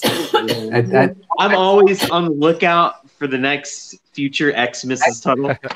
That is the one. The third time, you know it's your fault. That's what I was going to say. First off, I was going to say that, Jim. Secondly, I'm shooting to have 6 under my belt by the time I kick it. Yeah, you know it's your fault, definitely. And so I got like involved in some churches down in. I was in Orange, Texas, by the way. Okay. Which is split racially. When they forced the schools to integrate, all the white kids went to Little Cypress, Mauriceville, and Bridge City, and everybody that was not white, which in Orange is basically all the black kids, went to West Orange Stark. So my mom was like, you know what? We know you're from an all-white everything. Enjoy going to West Orange Stark. And I was like, oh, okay. Okay. Turns out I'm not as good at football as I thought I was. This is happening. Yeah. But I ended up going like to all these churches, and really kind of settled down at a church in Orange, Texas called Community Church. And it was Assemblies of God Church. And then they did the speaking in tongues thing, and yes, I thought that I did that. And they did the jumping around thing, and I definitely did that. This was back when like Hillsong was in its heyday. And I ended up going I went on like a mission trip and everything. And before I went to the Navy, the summer before I went to the Navy, I went back to Chinle, Arizona, and I was going to stay there and decide not to go to the Navy. And that did not work out. So who knows what would have happened besides that. But I went off to the Navy, and there was even like a joke in the Navy that people in there would like try to get me to cuss because they like knew that I wouldn't, and they would try and upset me and try to get me to cuss all the time. And so I was like this, I did the Josh McDowell thing, like no dating for a year. I threw away all of my non-Christian music. I did all of that stuff. Say we what? had a few. You were an AB? I started off as an aviation post's mate. You were an AB, right? Were you fueling, handling, or equipment? Oh, handling. I was going to be the yellow shirt, man. You're handling, okay. Yeah. Oh, yeah. So you're this. Yeah, I'm the one that gets all the accolades on Top Gun. Dude with the vest on with the cones. Yeah, I'm the one that's on all the movies. Yes. Right. Right. Your sister was taking cat shots all fucking night when you're doing fucking night ops. Fuck y'all. Night ops. Yeah. Yep. And you can hear that. You hear. Stop letting them motherfuckers take off. I want to go to sleep. No. You hear during night ops. Here. You're not even the. You're not even one of the main characters in the movies. You're the supporting cast. I'm the one in all the commercials. Yeah. My ship, actually, the USS Ronald Reagan, is the one that is on like all the Navy commercials. It's the CVN 76, just so you know. Is there really a bowling alley on that ship? Everyone says there is, but it's the same place you get the blinker fluid. It's the same place that you go. There's a lot of stories to tell, man. Does the Ronald Reagan have a bowling alley on it? And yeah, a hot tub? And a McDonald's. Wow. And it's where you go to get the chalks for the crane. Yeah, down in the hangar bay. Hey, is that where? Is that Full Moon Fever? Tom Petty like poster behind you? Some second class ever tell you to go clean pad eyes? I had second classes telling me to go. He told me to go get so much shit, and I was like, after the first time, I was like, well, we'll get the stellar key. Brian's asking if that's a Tom Petty poster behind you. Yes. Yeah, Full Moon Fever. Is that Full Moon Fever? Yeah, there's Tom Petty right there. Oh, fuck There's Tom Petty right there, and then there's another Tom Petty. You know I have a Tom Petty tattoo, right? He would have been, what, 64, 63, 64? All right, guys. Anyways, yeah. Were you wrapping it up? I'm sorry to cut you off short. We got like 20 minutes left. Yeah, let me go ahead and do that. Oh, sure. Well, so I ended up transferring I decided, by the way, that after going into like the Persian Gulf and it's hot as fuck, and going into the North Atlantic where it's cold as can be, that maybe on the flight deck is not the best place for me to showcase my skills. And so I became a religious program specialist, which is basically a chaplain's assistant, which worked out really well for me because I was like super Jesus freak. Seriously, I had the shirts and everything. So was this before or after you were fucking people all over the ship? At the same time. Okay, yeah. It was the same time. At the same time. I went to captain's. I just think it's funny. I went to captain's mast. He said, I can kill two birds with one stone now. Actually, yeah. I went to captain's mast for fucking a girl on the ship, okay? While I was super Christian, so. All right, full disclosure, USS Wasp off the coast of Haiti, 1993. I was in charge of 3 Creole linguists that were electronically monitoring the actions, and one of them was a really hot sailor. It involved anal on the ship. Oh, I can't believe I just said that. All right. Let me next. Hold on. Well, then I got out of the Navy and I went to Kansas City, Missouri. By the way, that's pretty awesome. I gotta tell you the story. Like at some point, that's pretty awesome. That is, but mine. I will tell you the story. You and I, Jim, at some point about the craziest place that I ever had sex, and you're gonna be like, "What?" You've told me that story. She's heard that one. Yeah, he's told me. And I went to Kansas City, Missouri, met up. I actually still have friends that I went to church with there. To show you, by the way, the atheists and Christians can get along. And that was when I was like, dude, I want to be a youth pastor. And I didn't go to like school for it or anything. And in fact, I ended up going like back to college. And I went down to Pembroke Pines, Florida. And that's just north of Miami. to a 4-square church down there, and I was youth pastor at that church for I don't even like remember how long. You saw like the email from like one of the first times I was writing back and forth to somebody when I first became a pastor. I talk so much differently now. It's crazy. And that's when I like figured out not that Christianity was wrong, but that these people were in it not for like the reasons I was in it for. Like I was in it for like Jesus. They were like, no, motherfucker, we got to get all the people in the seats. It's about money. Because they don't have money, we don't have a church. And I was like, well, this is dumb. That's also the same time we figured out that we got to put the best looking people on the church flyers, by the way. More people come when there's hot people at your church. That's a fact. But I ended up leaving my position at that church, not because I didn't believe in Jesus anymore, but because I was like, this is not why I'm doing this. And I went back to Southeast Texas, and I went back to Nebraska, and I was in college, and I started like researching all this stuff about like I want to make it that my faith is like the best it can be. I've just like accepted everything at this point.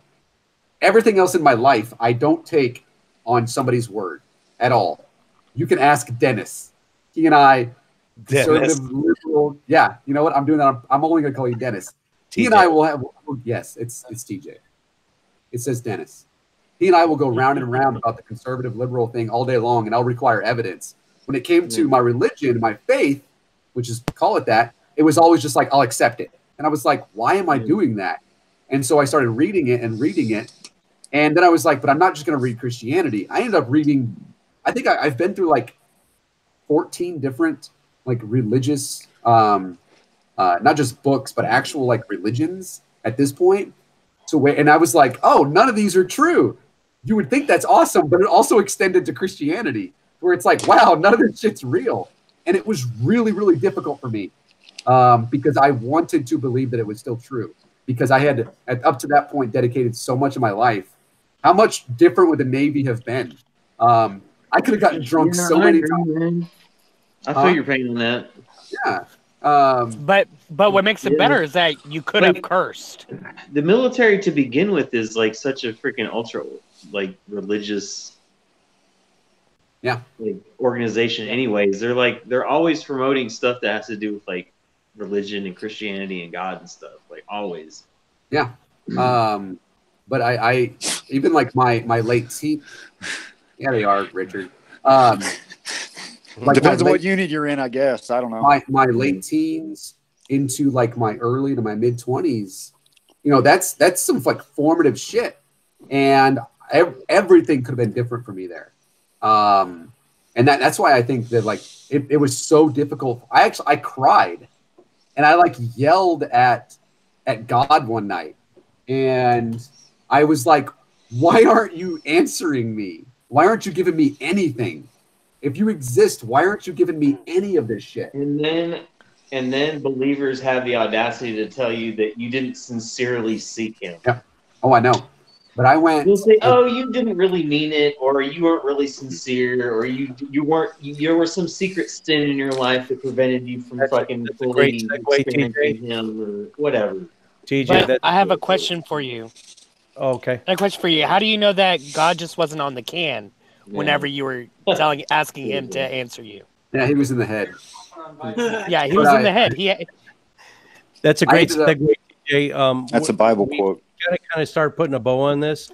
We got 2 more stories. I'm going to go with Richard next and talk about his story to Christianity. Then we're going to go with Brian. Then we're going to wrap up with any final thoughts or questions for Richard or our guest. So we're going to start with, who did I say? Richard. Yeah, Richard. Yeah. What is, how did you come to this? Come to Christianity from atheism. Well, first I was raised Roman Catholic until I was 12. I was Roman Catholic, I guess. You guys can't hear me, can you? No, I yes, we can hear you. Okay, great. Okay, sorry. This thing's just been giving me fits. I'm sorry. I had to defend myself from rape from a Christian Catholic priest who I had more than a year's relationship with, and I had an absentee dad because he was in the military. So this guy really tried to take advantage of me in every way. So I left. So I just said to Mom, I said, look, Jesus isn't made out of plaster, and I just can't do this. And she accepted that. So I didn't have to go to church anymore. So I stayed anti-theist. And by anti-theist, I mean, you guys are not aggressive. You guys are not saying the kind of things that would make a Christian start to doubt their faith. Oh, I'm being nice on your questions then. That's what I'm saying. I'm being nice. Hey, Richard, show of hands on the panel right now. How many of you are trying to proselytize? How many of you are actively trying to make Richard a Christian, an atheist right now? No. It's not a thing. No. Yeah, we're not. We don't roll that way. Okay, well, I did. No. I actively sought to make people lose their faith for 30 years. And I got to tell you, I was pretty good at it. Okay. I turned a lot of people away from Christianity, probably 20 plus people. Okay. So then when I was 42 years old, I saw something that absolutely no one can talk me out of. And what I saw was, I saw scientific, and I know this is going to sound like you're going to laugh. I know you're going to laugh, but I'm saying this having the atheist ears that I had for 30 years, and I know exactly how stupid this sounds. Okay, but if I'm going to tell you the truth, I just have to tell you the truth. Okay, so the truth is that I saw in the story of David and Goliath 20 points. And that's why I was trying to talk to Matt about this. 20 points out of 20 that align in that story to the first 5 planets in our solar system, including mountain ranges on certain planets, and including atmosphere, including the size, comparative size, shape, color, distance of moons around Jupiter. I mean, 20 out of 20 points were accurate. Now, you could say, 20 out of 20 points is confirmation bias. Yeah, you're going to have a hard time talking me into that, man. When you say something like that, you're moving past the entire point of what makes anybody believe what you're saying is true to begin with. Like, where's the data? Paraphrase that. Would you care to give an example? Exactly. Yeah, I want to hear these examples of size and color and shape. I don't believe you. I'm just curious. I've never heard. You cannot say relative to and then say that's what this is. You have to give specific fucking examples. Never heard of that. Not saying that. I'm not discounting the possibility of what you're saying. You actually just show me like what you're. Love to. I would have by now. Oh. Okay. All right, then give your specific examples. Okay, great. Yeah. All right. So I was a very, very terrible student. I thought I was smarter than the rest of my teachers and smarter than the rest of the kids, and I didn't learn crap. I certainly wasn't into astronomy in any way. I didn't care. You know, I wasn't into astrology, astronomy. I just did not care. So, I mean, it's as defined as if you look for Fram rupees, that's FRAMRUPES. That's a crater on the face of Mercury. Somebody knew that? Okay. So if you look at the major mountain ranges around Fram Rupes, what you'll find is one of the mountain ranges that encircles Fram Rupes is a open mouth, or kind of closed mouth, lazy U shape. Okay. And to one side of that, you have a long, straight mountain range going up and down the planet. And on the opposite side of that, you have a big lazy J. And in that lazy J, 2 parallel lines that, I mean, they're twin mountain ranges and they're totally parallel. Okay. So if you look at that as the planet turns, that is little tiny David is close to Saul, the rich king with the big tent. And little tiny David carries with him, no kidding, in this order, as the planet rotates, a staff, a sling with a rock in it, a shepherd's bag, and in the shepherd's bag, a scrip. Now, you can say, oh, well, you know, you're just seeing what you want to see in those. Dude, it's the only major mountain ranges on the planet. And it doesn't stop there. Like I said, 20 out of 20 points. What if there was a 6,000-year-old ish text that predates Galileo's discovery of the Jovian moons by 4,500 some odd years, depending on who you ask and where you look.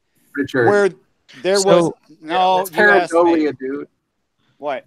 It's pareidolia. You're seeing shit that you want to see. Yeah. So basically, my point is like, okay, 20 out of 20. I'm just no. You can say what you want. How many of those Fram rupees are on Jupiter or on Mercury? How many?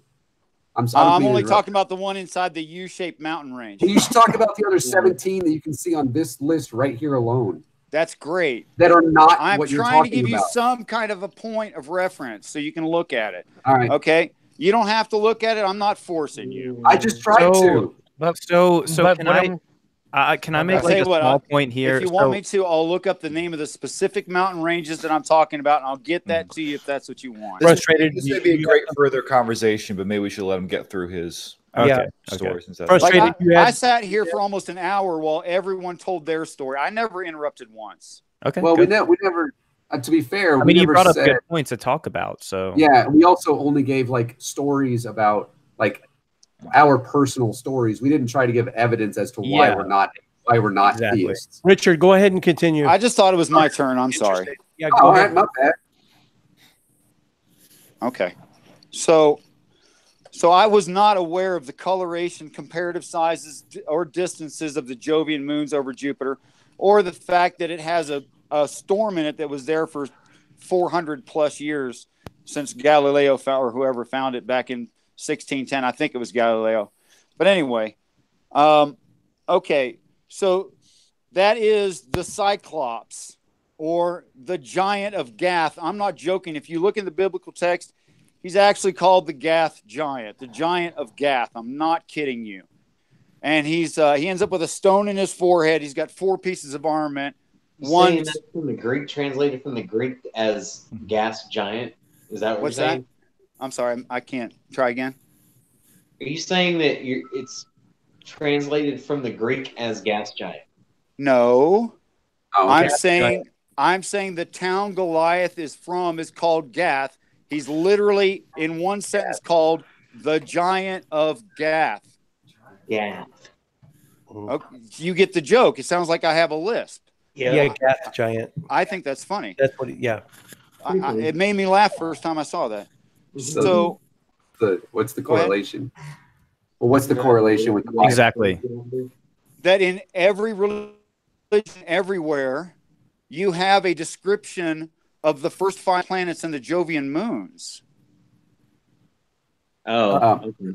So I mean, gotcha.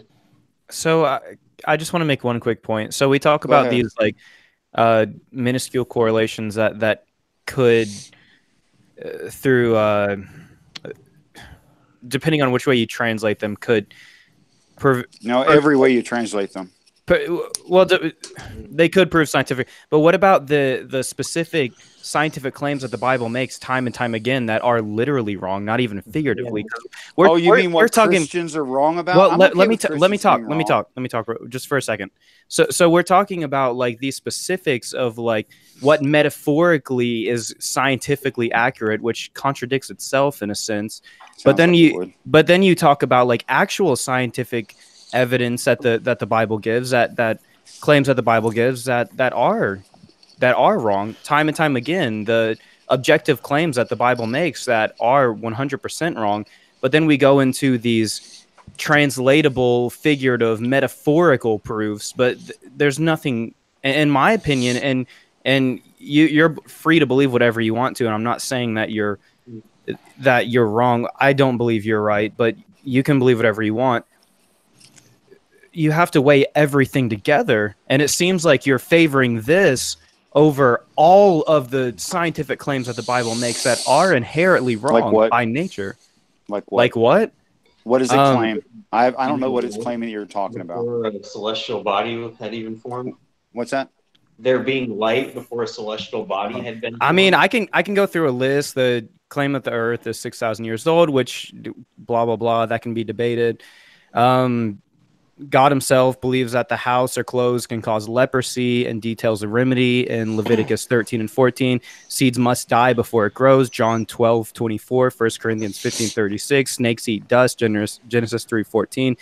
Every beast shall fear man. Genesis 9:2. All of these things, and some of them are very particular, but then there are others, even going through the detailed account of creation, talking about birds being created before insects and shit like that. The Bible is inherently scientifically wrong, and you cannot defend it. There's no way to defend that. It's scientifically accurate. I hate. Let's dovetail this. And Richard, we can I pick one? Definitely want to have you back on the show. You've opened up a can of. I always say. I hope so. I always say a can of worms, but that's not dangerous. Can I make it worse real quick? But yeah, we would love to have you back and discuss this further. But let's move on to our final deconversion. Can I comment at all on that? Go ahead. Thank you. I'll make it super quick. Okay. In 2011, Hubble Space Deep Field found a nebula, and part of it is used up, so you can see through it, and it's black. And the part that's used up and it's red and purple. I need to get an address for you guys if you want to look at this. I don't know. Are you talking about the WMAP, the deep field? If somebody's going to present something as legitimate evidence, yeah, of course we want to see it and look at it. Are you talking about the WMAP? We're all familiar with the WMAP. No. Okay.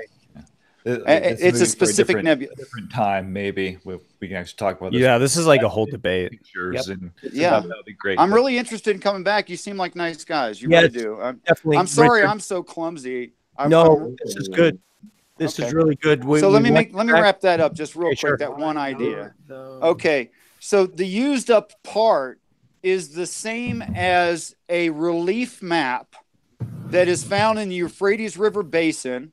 If you look for relief map, Euphrates River Basin, you're going to find between 110 and 100.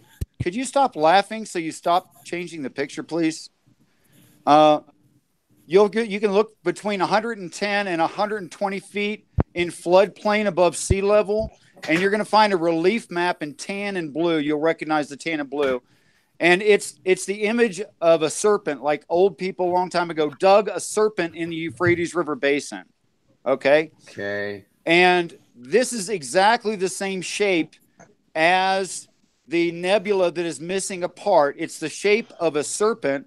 Now, the Euphrates River Basin one has a loop in its back, but the one out there above the Taurus constellation does not. That is, it's in Taurus, the 30 degrees of Taurus.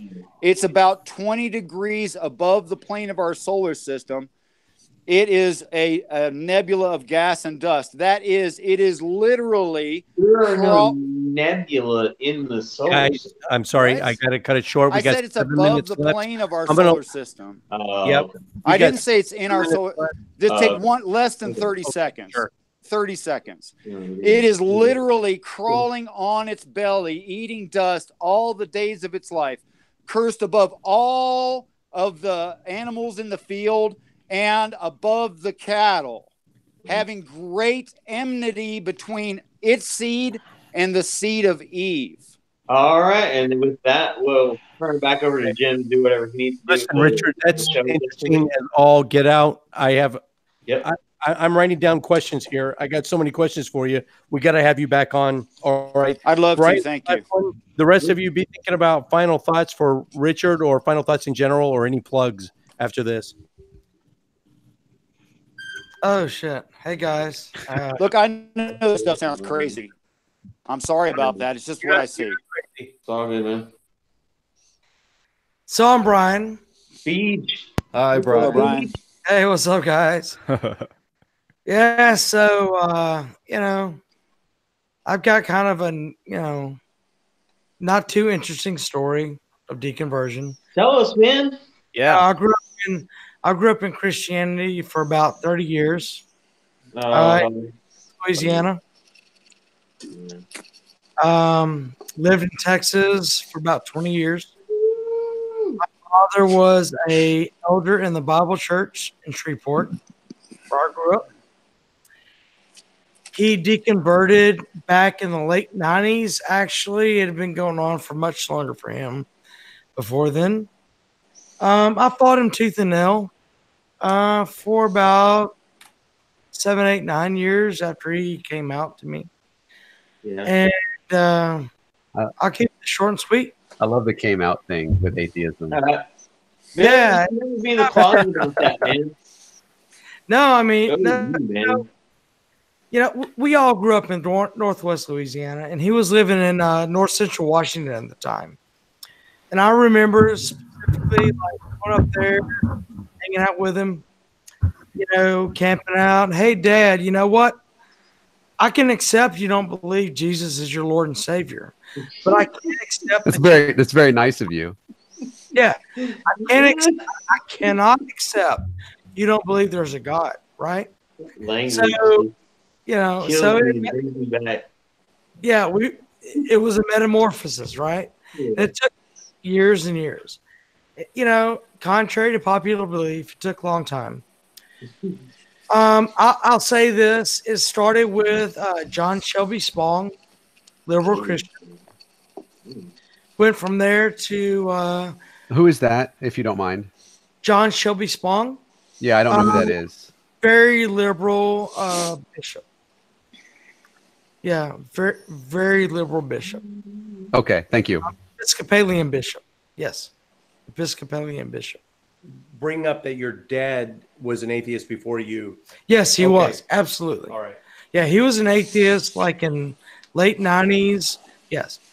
And I came out around 2010. I came out then. Nice. Dad's a psychologist. Social work. Yep. So I came out in 2010. Me and him are the only like apostates in our family. Everybody else, evangelicals, man. Good times. That's how you do a deconversion story, ladies and gentlemen. Gosh, leave me alone. My story's funny. It's funny as hell, but God, is it long-winded? No, I'm just joking. There's a lot in my story. We got 3 minutes. We got 3 minutes. Any final thoughts for Richard, our special? Richard, sorry for making him come in the lion's den. I hope it was at least somewhat amicable. Or any plug that you have. I know Nathaniel. Hold on, Nathaniel and Susan wanted to plug their GoFundMe. I was probably taking a piss when they did it. Yeah, we did. She can do it again, though, right? I can. Okay, you can do it again. So we'll go down the list. Just jump out if you got any plugs or anything, and we're gonna put a bow on this. So my GoFundMe is on. You can find it on my Twitter, which is I am Motel Cowboy. You can also just find me on Facebook, which I'm Susan Turpin. I don't really care. I don't really care if anybody knows exactly who I am because it's on my Twitter too. It's entitled "Please Help Me with My Medical Expenses," but I'm sure there's a lot of those that are titled "Please Help Me with My Medical Expenses" because GoFundMe is like 80% raising money for medical expenses. We can, find me and I'll send you the link. Where we find out on Monday if I need to have surgery. Yeah, which we're not sure yet. And we'll update that for sure as well on Monday as soon as we find out. Hopefully, no surgery. That'd be great. Is there any American Atheist or FFRF stuff coming up? Any upcoming events? Well, Dan Barker was in town Wednesday or Thursday. Thursday, yeah. If you were unaware. There is. I am doing a secular invocation in Arlington on September 24th. There is a Facebook event for that already. I need to double confirm with the city of Dallas that my other secular invocation has been rescheduled for March 20th. Yeah. I need to get in touch with that woman, but I will definitely let y'all know on that. Yeah. Currently, there aren't any protests planned or anything. We are going to be passing out condoms at the St. Patrick's Day parade. You're going to. I'm not. Oh, that's right. I will be. Kids are born in December. You know how many kids are born in fucking December? A lot of kids are born in December, man. Look, we just want people to be safe in their sexuality. And so we're passing out condoms on St. Patrick's Day parade, which is Saturday, the 16th. And also, more Irish kids, do you? And people are drunk generally on St. Patrick's Day, so that's really why a lot of people are born in December. My mom sent me an e-card once for my birthday that said, "I'm sorry, your January birthday means you were probably conceived on Easter." So I was like, "Thanks, Mom." I'm doing I'm putting some data together for a video about the scientific descent to Darwin nonsense that Discovery Institute has. So if you want to help with that, reach out to me. Yeah. Oh, it's awesome. It's fucking amazing. If you want to help out with that, send me a DM on the Twitter. I got off of Facebook because that's toxic and Zuckerberg's a dick. But if you would, I'm at Atheist Husker, and if you're Brian and want to follow me because of sports stuff and watch me make fun of LSU, August. And University of Texas. And that team in Austin, it's Nathaniel Husker. So, but we're going down to Waco tomorrow to go see Nebraska play Baylor. Oh boy, fucking rapists. Go to Nebraska. Yeah, go to Nebraska. Yeah, I'm wearing a Nebraska shirt, so you know. There you are. Keith, do you have any plugs or any upcoming events? I don't have any plugs or upcoming events. I just have my basic social medias. If anyone wants to, there's nothing interesting. I post about philosophical, scientific stuff. Are we just doing plugs right now? Are we coming back around for final thoughts? No, we're not coming back around. This is it, boy. We're not coming back around? We're not coming back around. This is okay. it. So basically, I had a final thought for Richard, and I don't want you to answer. I don't want you to answer this now, but it's just something to think about. So basically, in philosophy, you have a concept of correlation studies, right? So you're talking about these nebulous structures and how they equate to the serpent in the garden and eating the dirt for the rest of their life and stuff like that. So basically, in correlation studies, you have something called correlation coefficient, and that's how well two things correlate with one another. I'm sure you know this. And basically, it works on a 1 to a -1. And what you have in the middle is a zero-sum correlation, which those things don't exist. So if you're going to make the claim that a nebulous structure somehow correlates to the creation of man and the fall of man or anything, that's okay. So no, you can do whatever you want, and you can think about it. Or if you have a reply, you can reply to me on Facebook or whatever. I'm Facebook friends with both of you. I'll put you in touch. I would love to make that happen on air, though. That sounds great. You don't have any plugs? You're good? I don't have any plugs, no. Okay, Chris, I know. Sleeping in Sundays, ladies and gentlemen. Oh, man. Do I plug the blog I don't update at sleepinginsundays.com? Do I plug the Twitter I don't post on at Sleep Sundays? You just followed me. Yeah. I guess, well, I filmed like 5 Atheist Edge episodes today, so like, subscribe to Atheist Edge if you want to see the shit I do. But I'm around. I do stuff. Dude, that's sleepinginsundays.com, and that's criminally undersubscribed. You need to get on this. That guy is probably really intelligent. Probably about 1/5 of all our scripted shows are based on his blog, so it's really good stuff. It's in depth. TJ, do you have anything, sir?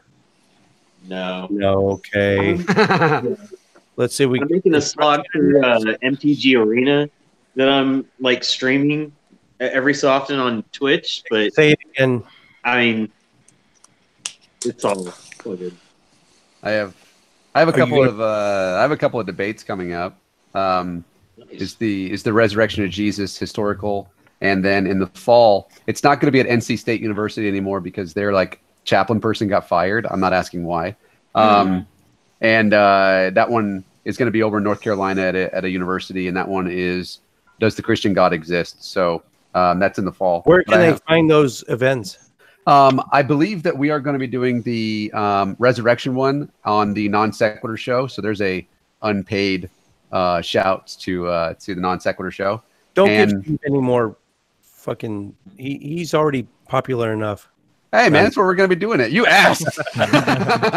No. And I love that son of a bitch. And then the one this fall we're going to be doing at a university in North Carolina. We're going to put that one both on YouTube. It's going to be live, and then also on Periscope for Twitter followers. So Awesome. TJ, what was that gaming stream? Can you give that site again? Where can people find you on your gaming stream? And he's probably taking a piss. Okay, frustrated plugs or upcoming events. I don't have any events. If you want to follow me on Twitter, Frustrated Atheist on Twitter. I also have a YouTube channel that hopefully I'll be putting a video out either sometime tonight or tomorrow night. Other than that, I don't really have much going on. I do have a final thought for Richard, and it's the fact that everything you've described seems to be of the pareidolia effect. And it's just looking at things because we are pattern-seeking creatures. And that to me is just what it seems like you're doing there, is you are, you see the pattern that fits what the Bible says, and are then saying, okay, this got to be true then.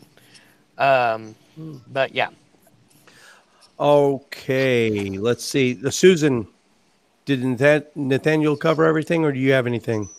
Nah, just my GoFundMe. Yep. Which he's posting a link. I think he just posted a link in the chat to it. Yeah, it's in the chat. You can find me on Twitter. I'm Motel Cowboy and Susan Turpin, etc., etc.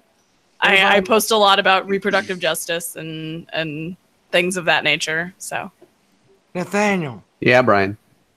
Everybody love everybody. Everybody. Can I? I sure love you, brother.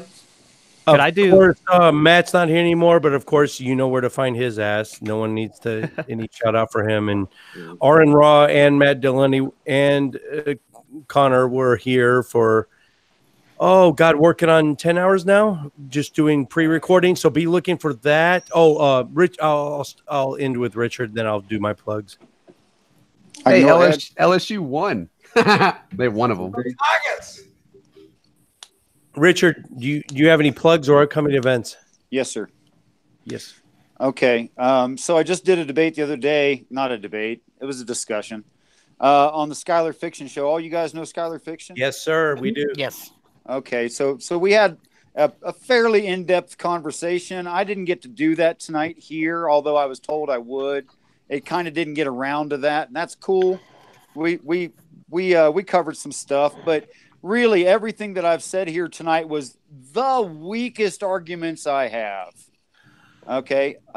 Just so you know, we don't think you're a kook or a nut. I don't care. We need challenge to our ideas, and this is perfect for that. Yeah.